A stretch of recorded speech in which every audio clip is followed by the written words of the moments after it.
Bonjour, bienvenue dans ce nouvel épisode, le 4e de l'Appel de la planète. On va tout de suite accueillir Bruno David, quelques images sur son parcours avec quelques mots-clés sur lesquels on reviendra.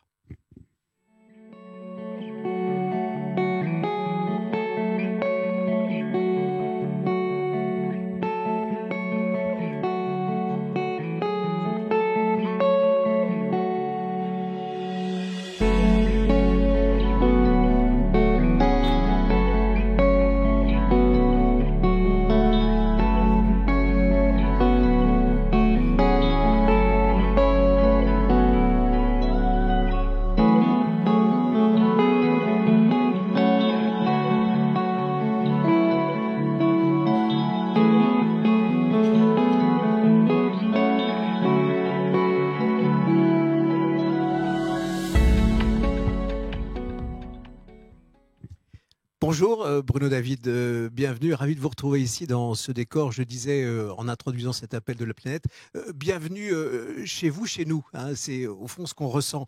Je rappelle que vous êtes évidemment un des experts des insectes, de la biodiversité, vous qui avez également présidé le Muséum national d'histoire naturelle et auteur de livres à succès, notamment ce dernier, Le jour où j'ai compris, sans oublier, mais on y reviendra, Le monde vivant, le 2e tome qui va sortir bientôt. Une première question avec Romain Clergeat. On dit qu'il y aurait un milliard d'insectes pour chaque être humain. Et en fait, si les humains venaient à disparaître, il n'y aurait pas de grandes conséquences pour la planète. En revanche, si les insectes disparaissaient de la Terre, ça aurait des conséquences catastrophiques. Est-ce que vous pouvez nous expliquer combien les insectes sont importants pour la biodiversité de la planète ? Alors d'abord, soyons clairs, l'espèce humaine, c'est une espèce. Les insectes sont des millions d'espèces. Il n'y a rien que chez les coléoptères, donc les coccinelles, les scarabées et les autres, ça fait 500 000 espèces. Il y a un biologiste célèbre qui disait « Je ne sais pas si Dieu existe, mais en tout cas, s'il existe, il adore les coléoptères ». Et on voit bien qu'à travers cette diversité gigantesque des insectes, si ces insectes disparaissaient de manière totale, tous les insectes, ce sont des milliers et des milliers d'espèces qui disparaîtraient, des centaines de milliers d'espèces, des millions d'espèces même, et que ça déstabiliserait complètement la manière dont la vie fonctionne sur Terre. Et donc, beaucoup disparaissent déjà d'ailleurs. Beaucoup disparaissent parmi des millions. À cause du réchauffement climatique, est-ce qu'on peut le dire comme ça, Bruno David ? C'est un petit peu un raccourci, c'est à cause de l'utilisation de nos espaces d'abord. La manière dont nous utilisons les espaces sur les continents, la manière dont on pollue ces espaces sur les continents. Peut-être qu'on aura l'opportunité de revenir sur le glyphosate.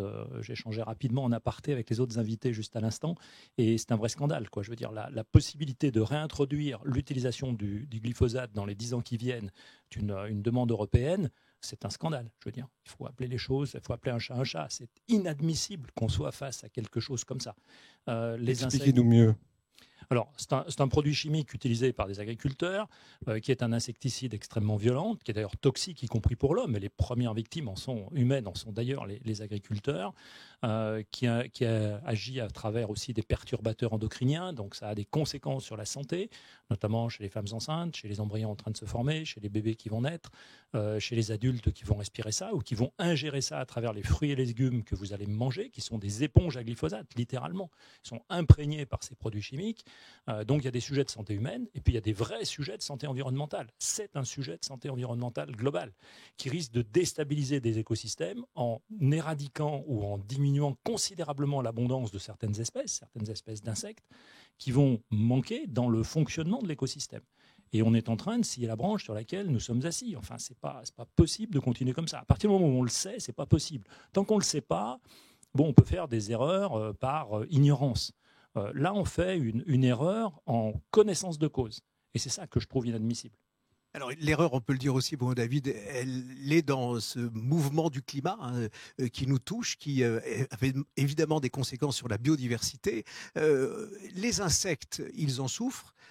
On va y revenir, mais il y en a d'autres qu'on n'était pas habitué à trouver chez nous, notamment ce frelon qui vient d'ailleurs, et puis également le moustique tigre qui est dans Paris et dans quelques grandes villes de France en abondance, hein, et puis les punaises de lit dont on parle beaucoup finalement ces derniers temps. Alors comment expliquer ça ? C'est un mouvement qui est inévitable. Alors il y a plusieurs choses. Dérèglement. Il y a plusieurs choses. Il y a le climat, bien sûr, le fait que vous fassiez bouger les ceintures climatiques. Il y a un certain nombre d'espèces qui vont suivre ce mouvement des ceintures climatiques. Dans notre hémisphère, ça bouge vers le nord. Et il y a une étude il y a quelques années, d'ailleurs au Muséum d'histoire naturelle, qui a montré que les papillons se déplaçaient vers le nord, et d'ailleurs qu'ils se déplaçaient plus vite que les oiseaux, même si un oiseau vole plus vite qu'un papillon, parce que simplement les oiseaux vont toujours nicher à peu près au même endroit que là où ils sont nés, alors que les papillons vont se décaler de génération en génération. Donc tout ça, c'est assez bien étudié. Il y a des espèces qui sont mobiles, qui sont capables de suivre plus ou moins, ça dépend du rythme, le mouvement des ceintures climatiques. C'est ce qui peut se passer avec un certain nombre d'insectes qui vont venir d'autres contrées, qui vont venir chez nous. À ceci s'ajoute le fait qu'on déplace certaines espèces. Le cas du frelon asiatique est emblématique. On est en 2004, il y a des poteries qui sont ramenées de Chine, dans le Lot. À l'intérieur de ces poteries, il y a des frelons asiatiques qui sont peu nombreux, il n'y en a pas tant que ça, mais ça crée une première population. Et en plus, il y a des poteries qui sont transportées par camion depuis le Lot jusqu'en Côte d'Or, en Bourgogne. Donc on a une insémination secondaire en quelque sorte. Et aujourd'hui, j'ai regardé ça il n'y a pas longtemps, c'est le pur des hasards. La carte de présence du frelon asiatique en Europe, il est sur tout le Portugal, une grande partie de l'Espagne, il arrive en Italie, il couvre toute la France, il couvre toute la Belgique, une partie des Pays-Bas, tout le sud de l'Angleterre, et il y a déjà des points qui sont en Hongrie et au nord de l'Allemagne. Autrement dit, il va y en avoir partout. Et ça, c'est nous qui avons déplacé une espèce. Alors après, la probabilité qu'une espèce devienne invasive quand on l'a déplacée, c'est à peu près une chance sur 1000, parce qu'on en déplace beaucoup tous les jours, puis le climat ne leur convient pas, ça ne marche pas, elles n'arrivent pas à s'implanter, elles se reproduisent pendant quelques générations, puis après elles vont s'étioler, elles vont disparaître. Mais il y a une chance sur 1000 pour que ça s'installe. Et le frelon asiatique, franchement, c'est une vraie réussite en termes d'implantation d'une espèce qu'on peut qualifier d'invasive. Moustique tigre, pardon, Romain, le moustique tigre, revenons sur les trois qui aujourd'hui nous préoccupent. Je parlais du moustique tigre et aussi de la punaise de lit. C'est pas un déplacement dans une poterie? Non, le moustique tigre, c'est aussi un déplacement. Si vous voulez, on a amené des moustiques dans un contexte où le climat qu'on a aujourd'hui en France métropolitaine leur permet de s'implanter. Donc le réchauffement y est pour quelque chose. Le réchauffement y est pour quelque chose. Il permet l'implantation. Le frelon asiatique, c'était différent. Mais le moustique tigre, s'il n'y avait pas eu de réchauffement, il ne serait pas implanté. La punaise de lit, elle est chez nous depuis longtemps. Ça fait des millénaires qu'elle est chez nous. Donc c'est un problème de visibilité. Pendant ces millénaires, les premières traces de punaises de lit, on les a dans une tombe égyptienne il y a 3500 ans. Donc ce n'est pas neuf que l'humanité ait été confrontée avec des punaises de lit. On a des textes à différents moments de l'histoire qui relatent des épisodes avec des punaises de lit. Je me souviens de textes sur l'Alsace au Moyen-Âge qui avaient des punaises de lit. Donc ce n'est pas un phénomène nouveau. Simplement ce qui s'est passé, c'est qu'au détour de la Seconde Guerre mondiale, on a eu du DDT, produit chimique assez épouvantable d'ailleurs, et on a cru qu'on allait éradiquer les punaises de lit. Sauf que le vivant, ça ne se comporte pas comme une machine. C'est-à-dire qu'on a exercé une pression de sélection sur les punaises de lit et on a en quelque sorte sélectionné des punaises résistantes aux insecticides. Alors on a eu l'impression qu'elles avaient disparu. Pendant 30 ans, on a été à peu près tranquille. On n'avait plus de punaises de lit, ou il y en avait tellement peu qu'on ne s'en rendait pas compte. Et puis elles ont repris un peu le dessus et là on est face à une génération de punaises de lit totalement adaptées aux insecticides puisqu'on les a sélectionnées pour ça. Donc ça, c'est la deuxième génération. Et on est en train d'exercer de nouveau une pression de sélection sur cette seconde génération de punaises de lit, qui va peut-être en faire une troisième pendant 30 ou 40 ans. Donc bonjour pendant 30 ou 40 ans.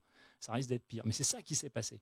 On croit qu'on va manipuler le vivant, on croit qu'on va l'instrumentaliser, puis c'est pas comme ça que ça marche. Parce qu'on exerce cette fameuse pression de sélection darwinienne, c'est la sélection naturelle, et en faisant ça, on va sélectionner des formes résistantes. Et après, on est face à ces formes résistantes. Ça nous revient dessus comme un boomerang. La solution, alors vous allez me dire la solution c'est un peu difficile. Soit on imaginerait arriver à éradiquer totalement une espèce qui nous est défavorable. C'est très difficile parce qu'il y aura toujours des individus qui vont échapper à ce tamisage, en quelque sorte, au-delà du fait qu'il faut s'interroger éthiquement si on a le droit de le faire, pas le droit de le faire, mais c'est un autre sujet. Et à partir du moment où il y a quelques individus qui vont s'échapper, le risque, c'est de sélectionner des formes résistantes. Et dans ces cas-là, peut-être qu'il faut trouver le moyen de coexister sans nécessairement cohabiter. Alors c'est toujours difficile avec un parasite, parce que si j'ai un moustique tigre justement qui se pose sur mon bras, je ne vais pas hésiter une seconde à l'écraser. Mon respect de la biodiversité s'arrête à... Il a quand même des limites. Je me fixe moi-même des limites. Mais vous voyez qu'on est face à un problème où il n'y a pas forcément de vraies solutions. Et c'est comme ça, simplement que le vivant, les espèces interagissent les unes avec les autres de manière positive, de manière négative, et qu'il faut apprendre aussi à vivre avec. Parce que des fois, le remède est pire que le mal, Pour les punaises de lit, on a été tranquille 30 ans, mais maintenant on s'aperçoit que le remède DDT, il était pire que le mal, puisqu'on a sélectionné des punaises résistantes. Alors justement, parlons de choses positives par rapport aux insectes. Il y a 2 entomologistes que vous devez sans doute connaître, Mace Vaughan et Joseph Losey, qui ont fait une étude aux États-Unis, sur le continent américain, en chiffrant en fait la contribution des insectes à l'économie américaine, qui est de 57 milliards. Notamment évidemment en ce qui concerne la faune, puisque c'est la nourriture principale. Est-ce qu'une telle étude existe en France, en Europe, et est-ce que vous pouvez nous expliquer combien justement les insectes apportent en fait d'une manière indirecte à l'économie, à nos économies? Alors, c'est le chiffrage ce qu'on appelle les services rendus par les écosystèmes. J'aime pas beaucoup ce terme service parce qu'en fait, on va se servir, nous, dans les écosystèmes, mais ce n'est pas l'écosystème qui nous rend directement service. Mais au-delà de cette question sémantique, on voit bien que ça représente une certaine valeur et que depuis quelques années, on a transcrit cette valeur qu'on connaissait, qu'on sentait, évidemment, à travers, par exemple, les pollinisateurs. Et on en parlera à propos du miel, de tout ce miel magnifique qui est sur la table. Cette valeur, on a tendance maintenant à la chiffrer, à dire combien ça pèse en milliards d'euros par an ou en milliards de dollars. Qu'est-ce que ça représente? C'est pas inutile. C'est très utile à condition qu'on ne dépasse pas une certaine limite qui serait de dire j'ai les moyens de payer, donc je paye l'équivalent et ça me donne le droit de détruire. Vous voyez le risque qui est derrière. C'est-à-dire quelqu'un de très riche ou un groupe industriel, peu importe, un ensemble d'industries pourrait dire non mais finalement d'accord, ça vaut tant de milliards, ben je les paye. Et donc maintenant, foutez-moi la paix, j'ai payé. Donc vous voyez le risque qu'il y a derrière. Mais c'est utile pour prendre la mesure de ce que ça représente. Et on se rend compte à ce moment-là que la biosphère en général, ça représente des milliers de milliards de dollars ou d'euros. Enfin, c'est gigantesque. Sur la planète, à l'échelle de la planète. Sur la planète, à l'échelle de la planète. Et dans cette équation, ce qui finalement apporte le plus à l'humanité en chiffres, c'est l'océan. Et les insectes sur les continents sont un compartiment essentiel qui représente un apport financier, si on devait tout faire autrement, qui est absolument également gigantesque. Mais vraiment gigantesque. La pollinisation à la main, c'est très compliqué. Et en plus, on ne polliniserait que les plantes que nous, on considérait comme étant utiles, en laissant de côté toute la végétation sauvage qui a besoin des insectes pollinisateurs. Et vous imaginez que si ces plantes sauvages sont plus pollinisées à leur tour, ça déstabilise complètement les écosystèmes. Et puis, il faut avoir aussi conscience, et j'arrêterai parce que là, j'ai l'impression d'être un peu long, qu'on pense souvent aux abeilles quand ça pollinise, et on parlera des abeilles à propos du miel, l'abeille domestique, mais il y a énormément d'insectes pollinisateurs. Il y a une foultitude d'insectes pollinisateurs, que ce soit des papillons, que ce soit certaines mouches, que ce soit des abeilles, enfin du groupe des abeilles, des bourdons, etc. Il y a des milliers d'espèces pollinisatrices. Et l'immense diversité, l'énorme richesse en espèces qu'on a sur les continents, c'est le résultat d'une histoire d'amour entre les plantes et les insectes. Parce qu'il y a une symbiose, une relation entre la plante et l'insecte, entre tel type de fleur et telle espèce d'insecte. Une espèce d'insecte qui peut polliniser éventuellement plusieurs plantes, ou au contraire qui est exclusive d'une seule plante. Les relations sont très compliquées, mais c'est ça qui fait cette incroyable beauté, cette incroyable diversité du vivant qu'on a sous nos fenêtres, qui est cette relation entre les plantes à fleurs et les insectes. Et ça date d'il y a 100 millions d'années. Bruno David, une dernière question. En vous écoutant là répondre à cette question de Romain Clergeat, et en vous lisant le jour où j'ai compris chez Grasset et le prochain qui arrive, Le Monde vivant, on se dit finalement que ces insectes ont probablement une intelligence d'avance que nous n'aurions pas. Est-ce qu'on peut le dire comme ça? En vous écoutant, c'est ce qu'on pense. Non, alors je ne parlerai pas d'intelligence, ça dépend comment on mesure l'intelligence. Alors il y a des intelligences de situation, des choses comme ça. Je pense que l'intelligence de situation de certaines espèces d'insectes est bien supérieure à la nôtre en termes d'intelligence de création.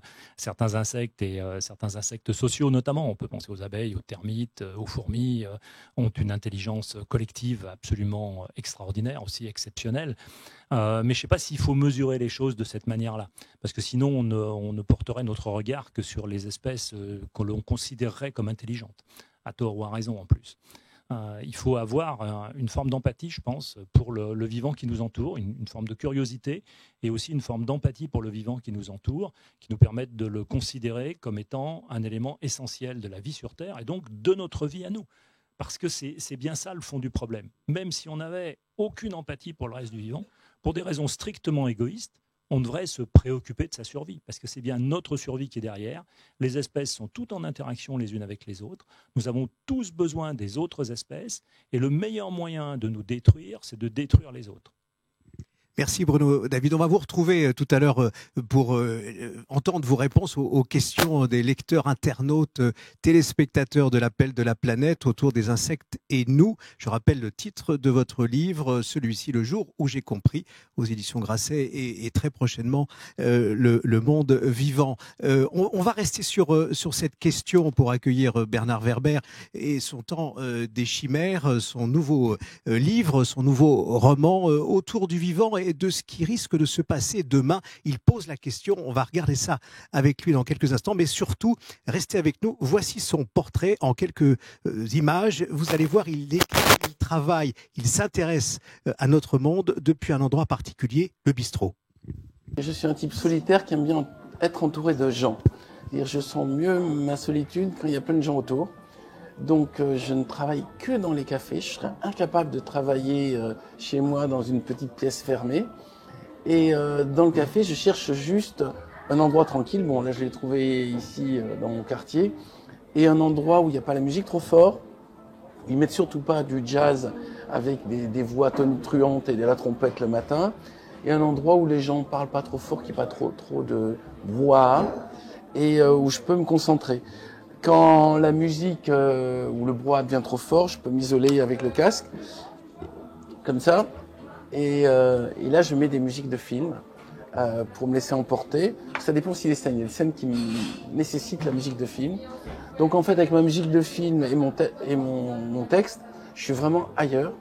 Et j'aime bien cette idée d'être complètement plongé dans un autre monde, tout en étant au milieu de cette réalité. Et puis je trouve que le café, c'est le vrai lieu communautaire moderne. La bibliothèque me semble un endroit moins fertile que le café, parce que précisément, il y a l'obligation du silence. Et moi, j'aime bien entendre des petites conversations tout autour de moi, j'aime bien entendre la vie. Et d'ailleurs, l'une des autres particularités en même temps de cet endroit, c'est comme un aquarium à poissons. Il passe des humains devant moi derrière une vitre. Et donc, j'ai un spectacle permanent du monde.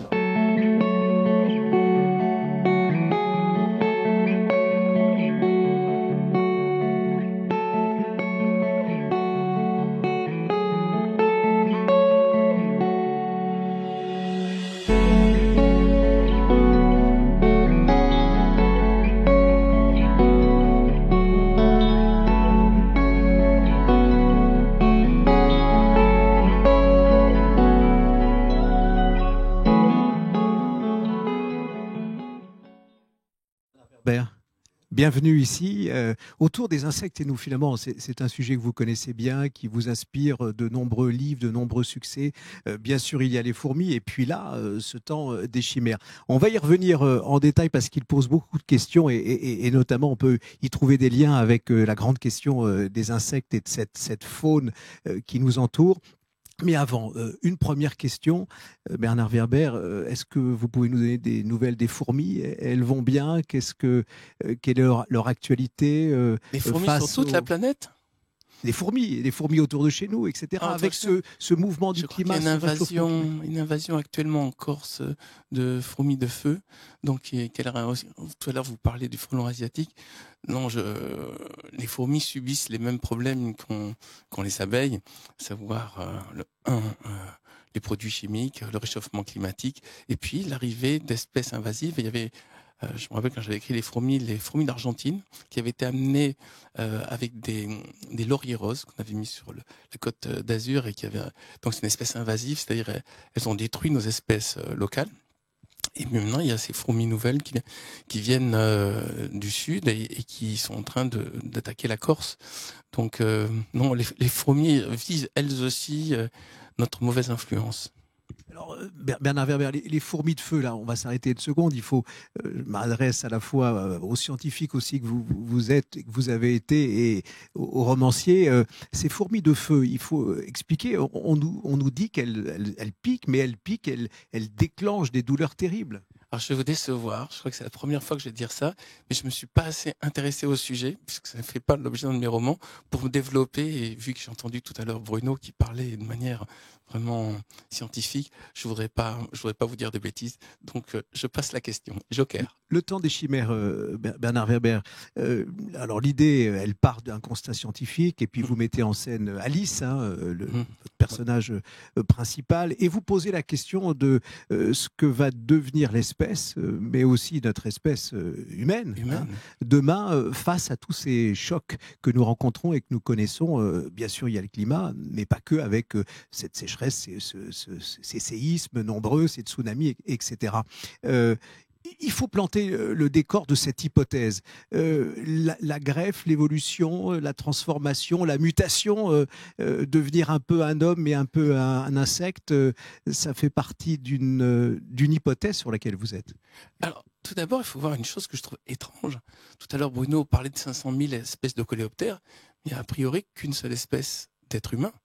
Et je crois que cette uniformisation de notre espèce, en fait, nous crée une fragilité. Regardez, on est en train de tout uniformiser. On a uniformisé les vaches, les moutons, les poules, chaque fois pour prendre le plus rentable pour nous donner de la nourriture. Et dès qu'il y a une maladie, la grippe aviaire, la vache folle, toutes meurent. C'est-à-dire que la biodiversité est une garantie de solidité d'une espèce. Avant, il y avait plusieurs espèces d'êtres humains. Il y a eu le Néandertal, le Denisovia, il y a eu le Florensis, et ces espèces ont disparu. Maintenant, tout est sur le sapiens, sur nous. Et je me suis dit, l'une des idées que pourrait avoir mon héroïne, donc Alice Kammerer, ça serait de rediversifier l'espèce humaine. Et pour ça, elle a un projet en effet fou. C'est l'avantage de la science-fiction, mais c'est pas vraiment la science-fiction, l'anticipation.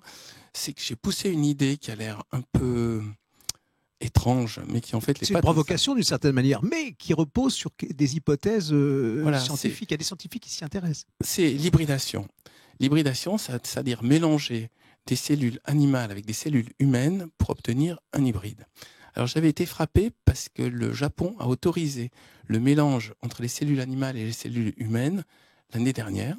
Donc actuellement, il y a des gens qui sont en train de mélanger les cellules humaines et animales pour obtenir, en fait, notamment l'idée, c'est des organes pour les greffes. Il y a déjà eu, en 2018 ou 2017, à Stanford, une hybridation. C'est ce japonais c'était effectivement un japonais qui travaillait à Stanford, où il y avait une hybridation, mais c'était pour une cellule humaine pour 10 000 cellules de moutons. Normalement, ils sont autorisés, il y avait une règle mondiale qui était on laisse les fœtus grandir jusqu'à 14 jours. Mais le Japon vient d'enlever cette règle de 14 jours, donc ça veut dire que c'est la porte ouverte à toutes les hybrides. Donc j'ai juste poussé cette idée de regardons qu'est-ce qui se passera s'il y a des mélanges d'humains et d'animaux. Et donc là, j'ai choisi 3 éléments. L'air, la terre et l'eau. Le feu, ça viendra plus tard. Et donc, avec l'air, c'est un homme mélangé à une chauve-souris. Pour l'eau, c'est l'homme mélangé à un dauphin. Et pour la terre, c'est l'homme mélangé à une taupe. Et ces trois hybrides sont quelque part nos enfants, sont les enfants que crée mon héroïne, et qui offrent l'avantage qu'ils sont adaptés à de nouveaux problèmes. Imaginez qu'il y a une inondation, la personne qui peut voler pourra échapper. Imaginons qu'il y a un tremblement de terre, celle qui pourra nager pourra y échapper. De même, imaginons que le réchauffement climatique prend une dimension encore plus importante. Celui qui peut se protéger sous terre pourra survivre. Donc c'est une manière de se dire rediversifions l'espèce humaine, et ainsi on lui offrira plus de chances de survivre. Actuellement, j'ai l'impression qu'on arrive à un moment où tout ce qu'on voyait dans les livres de science-fiction quand on était jeune est en train de devenir réel. On a l'intelligence artificielle, on a la conquête de l'espace, et moi j'ai développé l'hybridation, c'est-à-dire ce concept d'homme-animal qui pourrait donner des êtres complètement nouveaux. Vous avez revu, ou pendant que vous écriviez le livre, avant, après, le film que tout le monde connaît de David Cronenberg, La Mouche, justement de ce scientifique qui essaie de s'hybrider avec une mouche, qui pense y être parvenu à avoir développé les capacités justement de l'insecte Sauf que Oui. la nature reprend ses Mais droits. si ce n'est que dans la mouche, il utilise si droits. ce n'est que dans la mouche, il utilise une sorte de sas magique, et on rentre et on ressort mélangé. Or, dans la réalité, il n'y a pas besoin de magie. Il suffit de prendre l'ADN, on coupe. C'est comme du traitement de texte. Vous prenez l'endroit où vous voulez faire une copie et vous le reproduisez. Donc, actuellement, on sait fabriquer des hybrides. Il y a justement, je crois que c'est aux États-Unis, ils ont fabriqué une souris qui a fait pousser une oreille humaine dans son dos. De même qu'on a vu des lapins qui avaient des cellules de pieuvre qui leur permettaient d'être phosphorescents. Donc, du coup, on peut les voir dans le noir. On est en train actuellement, il se passe énormément d'expériences sur l'hybridation. C'est pas quelque chose de science-fiction. On y est. Mais pour une bonne cause. Et qu'en pensez-vous justement? Puisque l'idée derrière ça, c'est de développer des organes qui soient facilement transportables pour les humains, enfin en tout cas transportables, adaptables, avec un moindre risque de rejet. Est-ce que cette science poussée jusque-là a votre faveur, vos faveurs? Alors, il y a cette phrase fabuleuse de Rabelais, « Science sans conscience n'est que ruine de l'âme ». Donc à chaque fois, les inventions, au début, il y a des codes éthiques pour les surveiller. Il y a des gens formidables qui disent « vous en faites pas, on va pas dépasser une certaine limite ». Et puis, il y a des dictatures, il y a des salauds, il y a des gens bizarres qui récupèrent la technologie pour en faire quelque chose de nuisible. Donc on ne pourra pas avoir tout le temps des saints qui travaillent dans les laboratoires. C'est pour ça, en tant que romancier, je suis obligé de réfléchir comment ça pourrait mal tourner et voir comment ça pourrait bien tourner pour précisément anticiper. C'est comme une partie d'échecs, j'essaie de voir les prochains coups pour pouvoir dire, regardez, si ça va mal, il peut y avoir cette parade et on pourrait encore améliorer les choses en faisant ça. C'est un travail d'avertissement peut-être, mais en tout cas c'est très, je crois, important qu'il y ait des gens qui se posent des questions. Qu'est-ce qui va arriver demain? Comment la technologie peut arriver à créer le meilleur ou le pire? Et comment trouver des systèmes pour contrôler les technologies? Mais là, actuellement, notre époque, je trouve, on va être spectateur d'une accélération de l'histoire. Même au moment où je vous parle, je trouve que l'histoire est en train d'accélérer à toute vitesse. Et je ne sais pas où ça va. Mais en tout cas, j'espère que les gens de bonne volonté, avec une morale et une éthique, auront le dernier mot. C'est pas garanti. Bernard Werber, avant de vous retrouver pour les questions, hein, vous qui êtes avec nous dans cet appel de la planète, le 4e épisode, les insectes et nous, vous pouvez poser vos questions à nos invités, on en prendra quelques-unes tout à l'heure. Avant de vous retrouver, et pour conclure cet échange ensemble, le temps des chimères, l'hypothèse est posée et on vous a entendu dans le raconter brièvement et dans ce roman. Vous êtes proche de ce monde des animaux, et je pense aux chats qui constitue aussi un de vos domaines de réflexion et aussi de best-seller, les fourmis, on l'a dit, et les abeilles, avec la prophétie des abeilles. C'est un livre important, et avant d'accueillir justement Éric Le Mélinaire et Jérôme Foulonneau de Famille Marie, un mot sur ces abeilles que vous observez de près et vous les connaissez bien. Alors, on connaît les animaux en se posant deux questions. Est-ce qu'ils sont dangereux ou est-ce qu'ils peuvent nous être utiles? Donc, est-ce qu'ils sont dangereux? On va dire le moustique que vous évoquiez tout à l'heure, il transporte des maladies. Et l'abeille, est-ce qu'elle peut nous être utile? Elle transporte du miel. Et moi, je me suis intéressé à l'abeille au-delà du miel, en me disant, pourquoi ils font les cités comme ça? Comment ils communiquent? Quelle est leur manière de s'adapter à la nature? Comment ils gèrent les conflits avec les autres espèces? C'est-à-dire, c'est comme si j'avais placé une caméra à l'intérieur de la ruche pour me demander, en fait, c'est quoi leur vie au-delà de « ils nous font du miel ». Évidemment que le miel non seulement et historiquement, ça a participé à la construction de notre civilisation. C'est le premier moment où on s'est mis à avoir ce goût sucré qui a peut-être nous a inspiré le dessert, mais c'est aussi des cols, les premières cols étaient faites, et les premiers médicaments. Chez les Égyptiens, on voit qu'ils utilisaient le miel. Ce que je voulais dire, c'est qu'il y avait, dans la prophétie des abeilles, c'est comme s'il y avait une sorte de message de sagesse de la part de cette espèce qui fabrique quand même des cellules qui ont des formes extraordinaires puisqu'ils peuvent encaisser des chocs, puisqu'il y a un système de ventilation au niveau... la climatisation existe dans la ruche. Une ruche ne va pas fondre sous le soleil parce qu'ils mettent à l'entrée des tunnels, des ouvrières qui battent des ailes pour créer des courants d'air. C'est le système de la réfrigération. Tout est génial. Quand on s'intéresse vraiment à une espèce, on découvre qu'au-delà de son aspect utilitaire ou dangereux, en fait, elle est passionnante. C'est juste notre manière de regarder ça. Et ça, c'est l'avantage du roman. Moi, je peux vous parler de l'abeille autrement que est-ce qu'elle fait du miel ou est-ce qu'elle va nous piquer. Je peux vous dire, c'est une civilisation. Elle date de plus de 120 000 non, elle date de plus de 12 millions d'années. Il y a énormément d'espèces différentes. Et je trouve que j'ai un doute. Non, c'est 120 millions d'années. Le chiffre est On important. peut le faire confirmer par Ouais. nos invités suivants. Je savais que c'était 12, mais... Bon, Et- l'important, on a compris, c'est qu'elle est cet architecte incroyable qui crée une il faut société. regarder la nature différemment. Pas juste est-ce que c'est bon ou est-ce que c'est pas bon pour nous. Juste se dire comment il fonctionne. Voilà, c'est tout ce que je voulais dire. Comment il fonctionne, Bernard Werber, et justement, on va en savoir plus puisqu'on va rentrer dans la ruche avec eux, avec Éric Le Mélinaire et Jérôme Foulonneau. Mais avant de les accueillir, on C'est marrant regarde. qu'il s'appelle mélinaire parce que méli, c'est la source comme mélifère. C'est-à-dire, ça veut dire le miel, lié au miel. Directeur général de Famille Marie, qui va venir justement et avec lequel nous allons poursuivre cet échange autour des insectes, mais on regarde finalement l'univers qui est le leur en images.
Bonjour, bienvenue à tous les deux, Éric Le Millénaire et vous, Jérôme Foulonneau. Je rappelle que vous êtes l'apiculteur en chef, Jérôme, et vous, Éric, le directeur général de Famille Marie. On a quelques exemples et on verra tout à l'heure justement, on a commencé à en dire un mot finalement avec Bernard Werber et aussi avec Bruno David sur, au fond, cet insecte extraordinaire, l'abeille, qui fait peur, qui inquiète.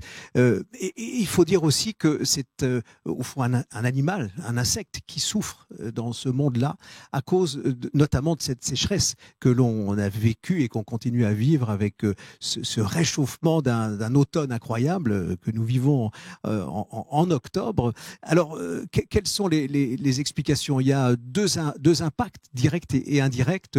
Qui commence, qui répond sur, au fond, l'origine Jérôme, puisque c'est lui qui le vit de cette souffrance que connaissent les abeilles. Elles déserteraient un peu plus les ruches, c'est cela? Jérôme. En fait, le changement climatique, voilà, ça va jouer vraiment sur la production de miel. En fait, le miel, c'est du nectar de fleurs. Et donc, les abeilles vont sucer ce nectar de fleurs pour le ramener à la ruche et le transformer en miel. Et du coup, la fleur a besoin d'eau pour produire ce nectar. Et avec ce changement climatique, ces périodes de sécheresse, voilà, ça va jouer sur la production de miel et de pollen. Donc ça va impacter sur les réserves de la colonie d'abeilles, et avec des températures comme ça aussi, là, à l'automne, ça perturbe aussi la préparation à l'hivernage en fait. Est-ce qu'il y a des chiffres justement de baisse de rendement en rapport avec le réchauffement climatique, la durée? Comment est-ce que c'est calculé? Ouais, dans les années 95, la production nationale était autour de 33 000 tonnes de miel. C'est descendu petit à petit pour atteindre la pire année en 2019. On a fait moins de 10 000 tonnes de miel en France. Oui, c'est 3 fois moins. Il y a d'autres impacts. Oui, il y a un autre impact. Le deuxième impact, c'est que en période de sécheresse et de canicule, on parlait tout à l'heure, Bernard Werber nous expliquait que les abeilles ventilaient. Donc, en période de sécheresse, elles sont obligées justement de ventiler pour éviter que la température de la ruche ne monte au-dessus de 35 degrés. Et sauf que c'est épuisant pour elles. Donc, ça veut dire qu'il y a toute une partie de la colonie qui est dédiée à cette action, alors qu'elles pourraient aller butiner des fleurs et alimenter la ruche. Elles sont obligées de dédier une partie de la colonie à cette ventilation, qui est également très fatigante pour les abeilles qui s'y attachent. Donc ça perturbe la ruche. Un autre facteur, actuellement, nous sommes au mois d'octobre, il faisait le week-end dernier 30 degrés. Donc là aussi, ça perturbe les choses. Il n'y a plus rien à butiner. Pour autant, il faut ventiler. La reine, elle, pensant qu'il fait chaud, continue à pondre. Donc elle aussi, ça lui change son comportement. Ça l'épuise d'une certaine façon. Or, la reine, elle est vraiment clé dans la structure sociale de la ruche.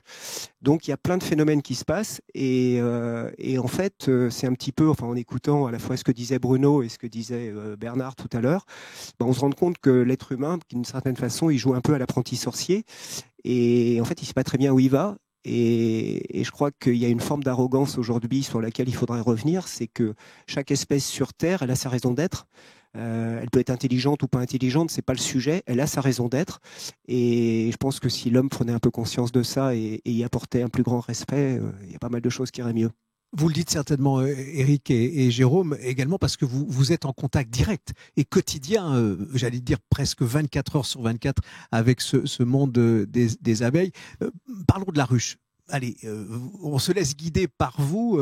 Comment ces ruches sont-elles organisées ? Donc, je vais vous expliquer sur la saison. En fait, donc l'hiver, la colonie va se regrouper à l'intérieur de la ruche quand les températures vont descendre. Et là, du coup, elles vont consommer le miel qu'elles auront amassé pendant la belle saison. Dès que les premières fleurs vont arriver, les premiers pollen de saule, noisetier, la nature se réveille et on est reparti pour une nouvelle saison. Du coup, la reine, elle, va recommencer à pondre et pondre de plus en plus pour augmenter la population. Et la population va passer comme ça de 15 000 abeilles l'hiver à 60 000 en pleine saison. Dans chaque ruche, il y a 60 000 abeilles en pleine saison. Et du coup, là, vont essayer de refaire les provisions pour pouvoir passer l'hiver d'après. Excusez-moi, est-ce que la taille des ruches change? Qu'on a l'impression, pour un profane comme moi, qu'elles ont toujours la même taille. Alors, est-ce qu'il y en a des plus grandes, des plus petites, ou est-ce qu'il y a une espèce de taille standard? Il y a différents modèles de ruches, mais le plus utilisé en France, ça va être le modèle d'Adam.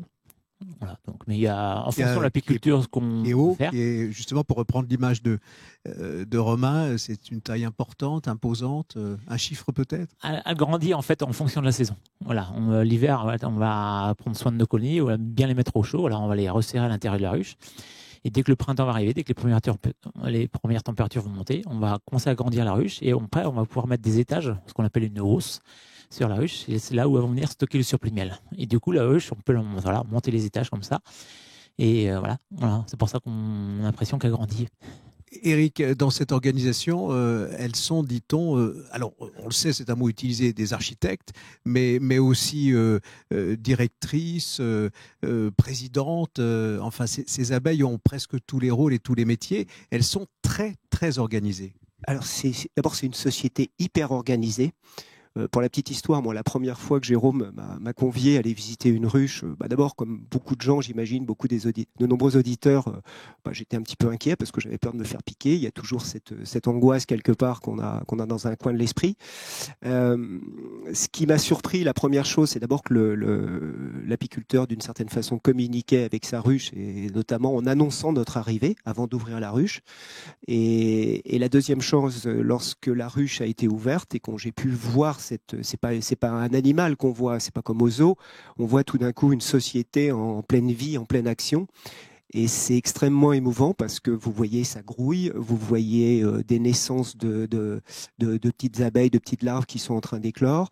Vous voyez la reine, vous voyez toute cette ruche qui vit, qui bourdonne, c'est le cas de le dire. Et c'est un grand moment d'émotion. Et j'ai même touché, Jérôme m'a fait prendre du miel en direct dans la rue, j'étais un petit peu inquiet, mais je l'ai fait. Et donc c'est vraiment un grand moment d'émotion. Et donc effectivement, c'est hyper organisé. Vous avez une société qui vit, vous avez des rôles qui sont affectés à chacun. Les rôles peuvent changer à différentes périodes de l'année.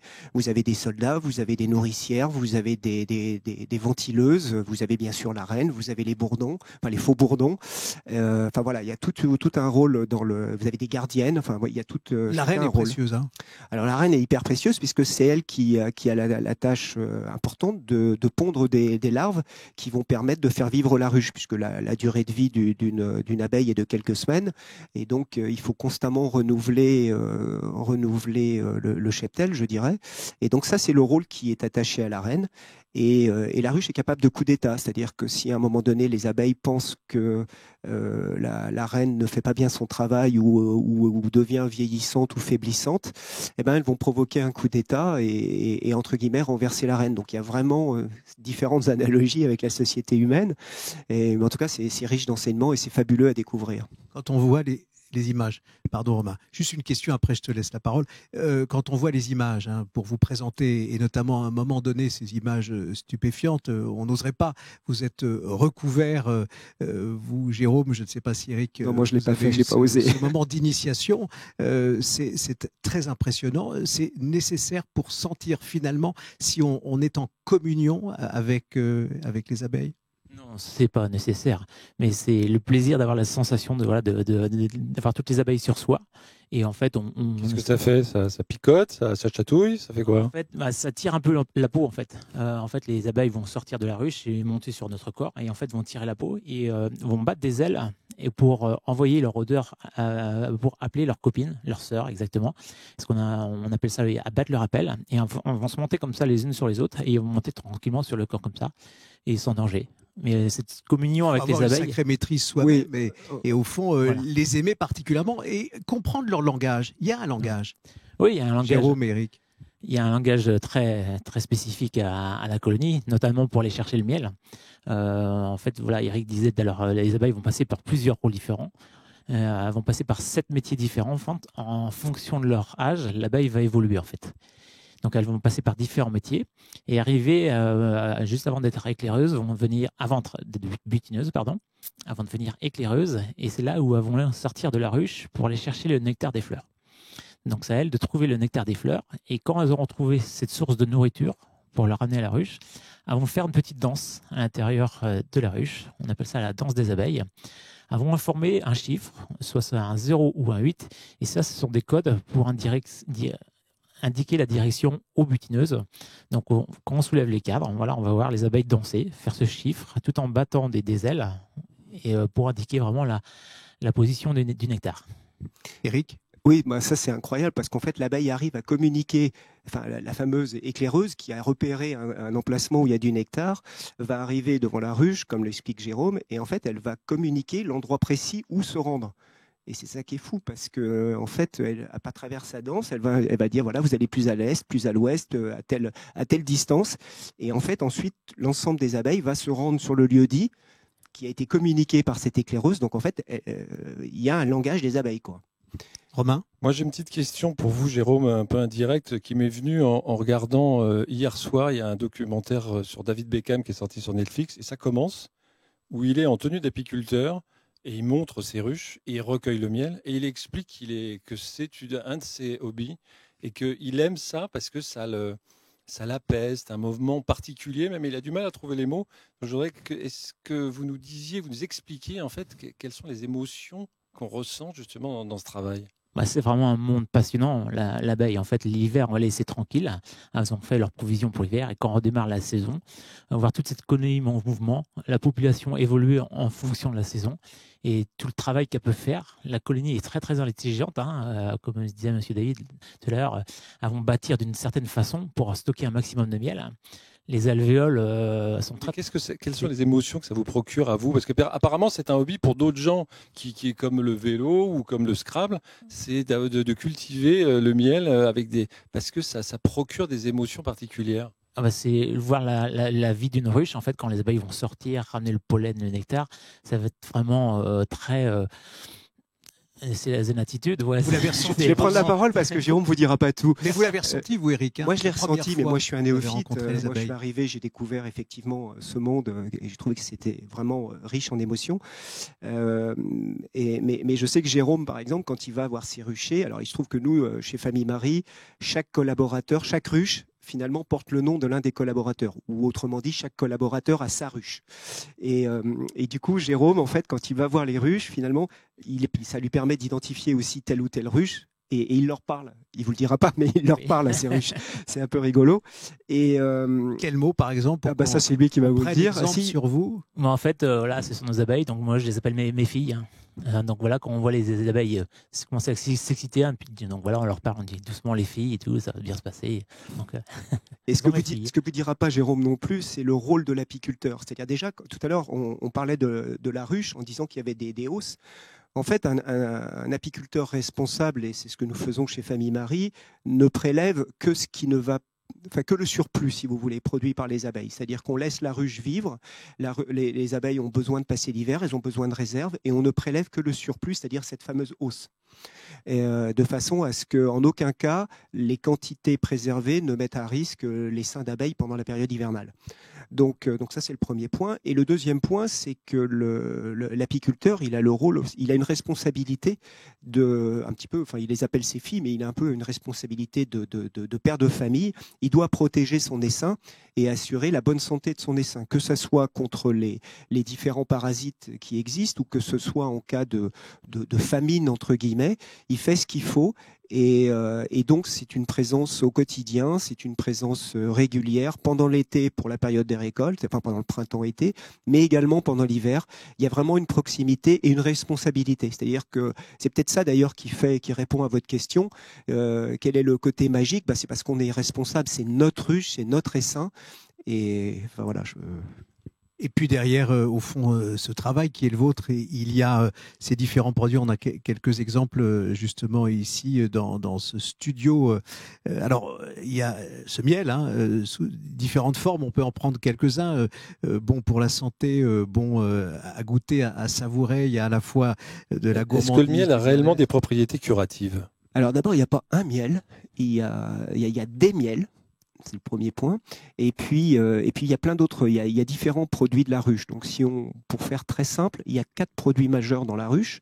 Il y a le miel ou les miels. Vous avez la gelée royale, qui est un produit exceptionnel et je vous en parlerai juste après. Voilà, un exemple là. Donc, c'est un produit. Des vertus particulières, notamment pour. Alors, pour l'anecdote, la gelée, toutes les abeilles sont nourries pendant leurs 3 premiers jours de vie par de la gelée royale. Ça, c'est la nature. C'est un peu comme l'allaitement chez l'être humain. Pendant les 3 premiers jours, toutes les abeilles vont être nourries avec de la gelée royale. Et la reine, elle, est nourrie toute sa vie avec cette même gelée royale. Elle ne mange que ça. Et le constat, c'est qu'elle vit 43 fois plus longtemps qu'une abeille standard. Concluez-en ce que vous voulez. Quand on analyse la composition de cette gelée royale, on constate qu'il y a effectivement plein de bienfaits à l'intérieur, que ce soit des protéines, des minéraux, de multiples bienfaits qui finalement font qu'aujourd'hui pour l'être humain, c'est recommandé et c'est utilisé depuis l'Antiquité comme un bienfait pour à la fois diffuser du tonus et du bien-être. Ça ne va pas jusqu'au médicament. Non, on n'est pas dans le domaine du médicament. On est dans le bien-être personnel et puis voilà. C'est un équilibre de vie autour du Exactement. miel avec ces trésors de la ruche. Et puis, il y a des alliances aussi qui donnent des résultats importants au fond pour contribuer au bien-être. Notamment, là, je tombe sur le miel de printemps gelée royale. Puis, alors, le propolis. Là, il faut s'arrêter un instant. La propolis qui, effectivement, a des vertus particulières. Alors, comment est-elle récoltée? Là aussi, c'est important. Et qu'est-ce qu'elle apporte? Donc, en fait, la propolis, c'est l'antiseptique de la ruche. En fait, les abeilles, au printemps, vont aller chercher la résine sur de l'épongeon, notamment le peuplier, et vont le ramener à la ruche pour le transformer en propolis. Et elles vont mettre vraiment un peu partout dans la ruche. Les abeilles détestent les petits courants d'air, les petits trous. Et du coup, elles vont en stocker un peu partout, et même au fond de l'alvéole. Avant que la reine puisse pondre, l'abeille va mettre une fine couche de propolis à l'intérieur de l'alvéole avant que la reine puisse pondre un œuf. Du coup, nous, cette propolis, on va la récupérer pour tous ses bienfaits. Moi, j'ai une autre question. Dans les années 2000, on a parlé de l'effondrement des colonies. Et tout le monde était en alerte. On a vu des images assez choquantes à dessein de supermarchés dans lesquels, s'il n'y avait plus d'abeilles, il y aurait un tiers des produits en moins. Aujourd'hui, on a le sentiment qu'on n'en parle plus. Donc, c'est parce que le problème s'est évaporé tout seul. Qu'est-ce qui s'est passé? Où en est-on? Vous avez donné un chiffre tout à l'heure qui est un peu inquiétant, mais je ne pense pas que tout soit lié non plus. Non, il y a toujours autant de pertes de les colonies, sauf que voilà, les apiculteurs vont renouveler chaque année les cheptels, vont créer des nouveaux essaims. Donc au niveau du nombre de ruches sur la France, on reste à peu près pareil qu'il y a 20-30 ans. Mais voilà, en production de miel, on va en faire beaucoup moins. Mais c'est grâce aux apiculteurs là, qui vont refaire de nouveaux essaims chaque année. Mais il y avait une espèce de mystère autour de cet effondrement. Est-ce que le mystère a été percé? Mais en fait, c'est une accumulation de problèmes. Ça a commencé dans les années 82. Voilà, avec les... On a beaucoup parlé des pesticides, hein, c'est un point important. Donc c'est un problème aussi de plus. Donc c'est une accumulation de problèmes. Ça a commencé dans les années 82 avec un petit acarien qui s'appelle Varroa destructor, qui est venu d'Asie, qui se développe à l'intérieur des ruches, qui font beaucoup de maladies, qui apporte beaucoup de maladies aux abeilles. Après, il y a eu l'agriculture intensive dans les années 90, voilà, avec les produits phytosanitaires. Depuis 2004, maintenant, on a le frelon asiatique aussi qui est arrivé. Et puis maintenant, c'est vraiment le changement climatique qui va vraiment nous impacter. Eric? Oui, c'est multifactoriel, hein, comme on vient de le dire. Donc, il y a le réchauffement qui est un facteur. Il y a l'usage des pesticides de façon inconsidérée qui est, bon, je veux dire, je vais pas plagier ce qui a été dit précédemment, mais c'est éminemment vrai. C'est-à-dire que c'est dramatique de constater qu'on détruit notre biodiversité par un usage abusif de ces pesticides. Il y a un troisième facteur qui est les modes d'agriculture. Alors, je ne veux surtout pas critiquer le monde agricole, c'est pas du tout le sujet, mais l'agriculture intensive a fait changer aussi l'environnement des abeilles. C'est-à-dire qu'aujourd'hui, il y a moins de diversité. Il y a plus de bosquets, donc moins de diversité florale. Vous avez donc des semences qui se font plus rapidement. Les semis se font sur des temps très courts. Typiquement, historiquement, quand on développait la saison de pollinisation du tournesol, durait 45 jours. Aujourd'hui, c'est 5 jours.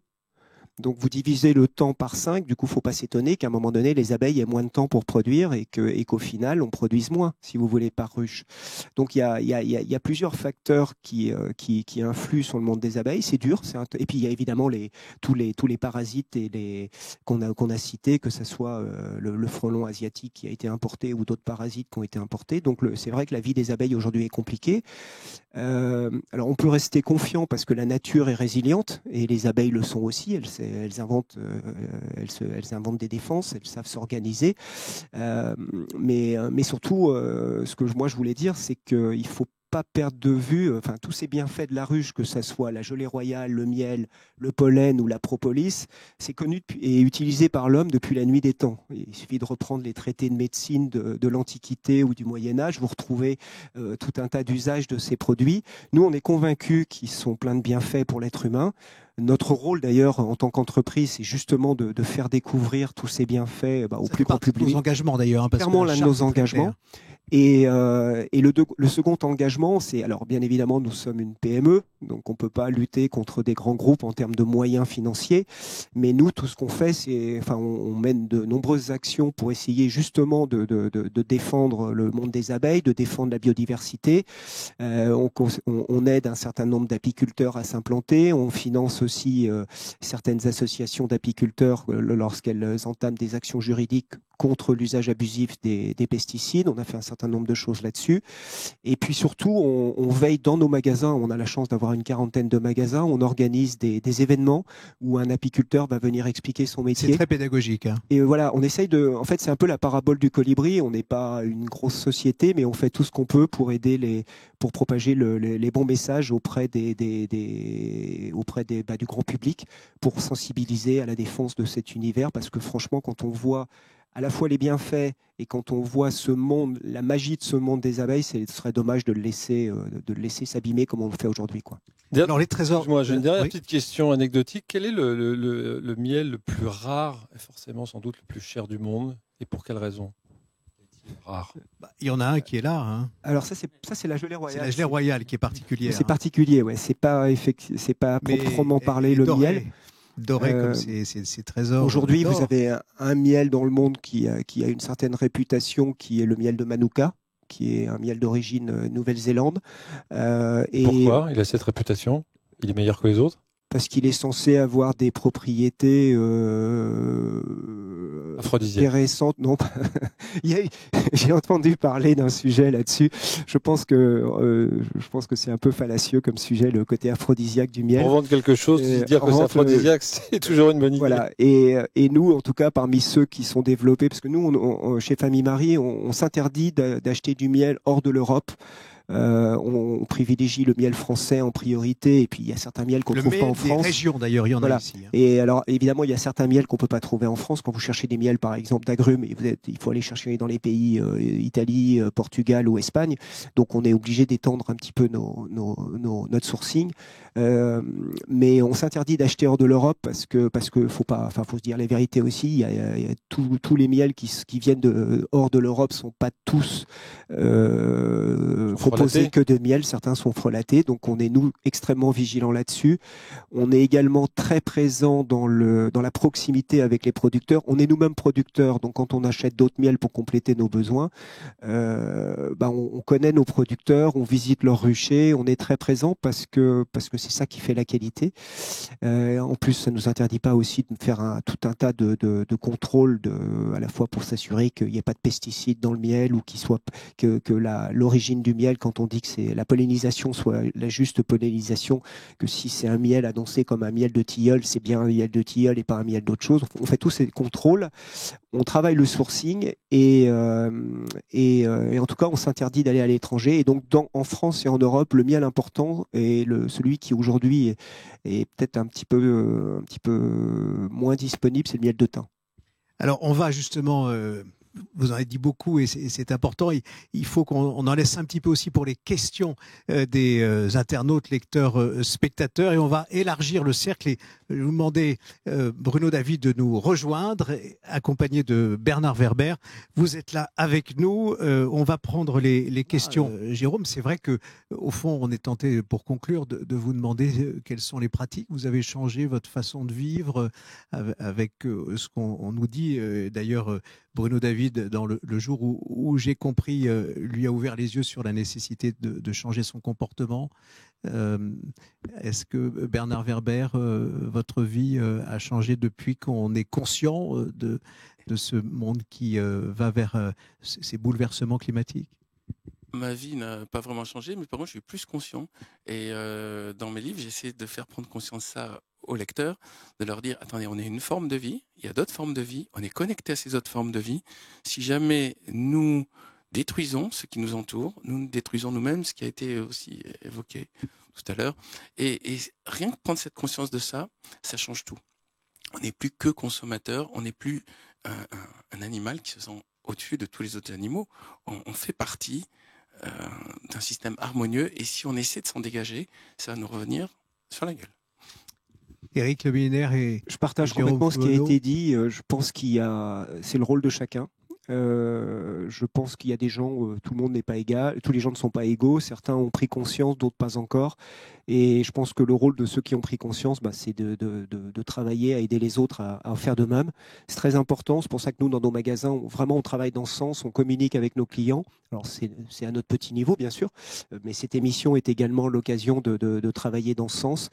Faire prendre conscience au plus grand nombre, c'est important, et il faut rester optimiste. Moi, je crois qu'à partir du moment où les gens prennent conscience, ils agissent, parce que c'est tellement du bon sens, c'est tellement évident, mais encore faut-il que ça soit leur préoccupation numéro un. Et on voit bien malheureusement dans le monde, dans l'actualité, qu'il y a plein d'autres préoccupations, qu'elles soient économiques ou militaires, enfin voilà, c'est un peu terrible, mais qui prennent le pas sur cet enjeu qui devrait être le seul sujet de l'humanité en ce moment d'ailleurs, à mon avis en tout cas. On a beaucoup parlé, c'est à consommer ce miel, ces trésors de la ruche, sans modération, à toute heure de la journée. Et donc, comme on a beaucoup parlé, lequel serait bon pour apaiser la voix? Le propolis mélangé avec un peu de thym et de gelée royale. Celui-là, si vous avez un petit peu de maux de gorge, il sera parfait parce qu'il vous apportera tonus et bien fait au niveau de la gorge. J'en ai mangé beaucoup avant l'émission et j'arrive à... C'est mon cas, j'en ai mangé beaucoup avant l'émission, du coup j'arrive à parler, j'arrivais pas à parler avant, donc j'ai expérimenté en direct. Je peux le confirmer, n'est-ce pas, en vous accueillant. Quel témoignage, je vous en remercie. Merci Jérôme Begley de nous avoir rejoint cet après-midi dans cet appel de la planète. Merci à tous les trois. Et je rappelle Le Temps des Chimères, hein, on l'a évoqué très précisément, le nouveau roman de Bernard Werber et Famille Marie, avec cette collection incroyable pour se sentir bien et aussi savourer ces goûts-là multiples de ces miels, comme vous disiez Eric le millénaire. Bien fait et plaisir. Jérôme Foulonneau. À très bientôt, prenez soin de vous et protégeons ensemble notre planète. À bientôt.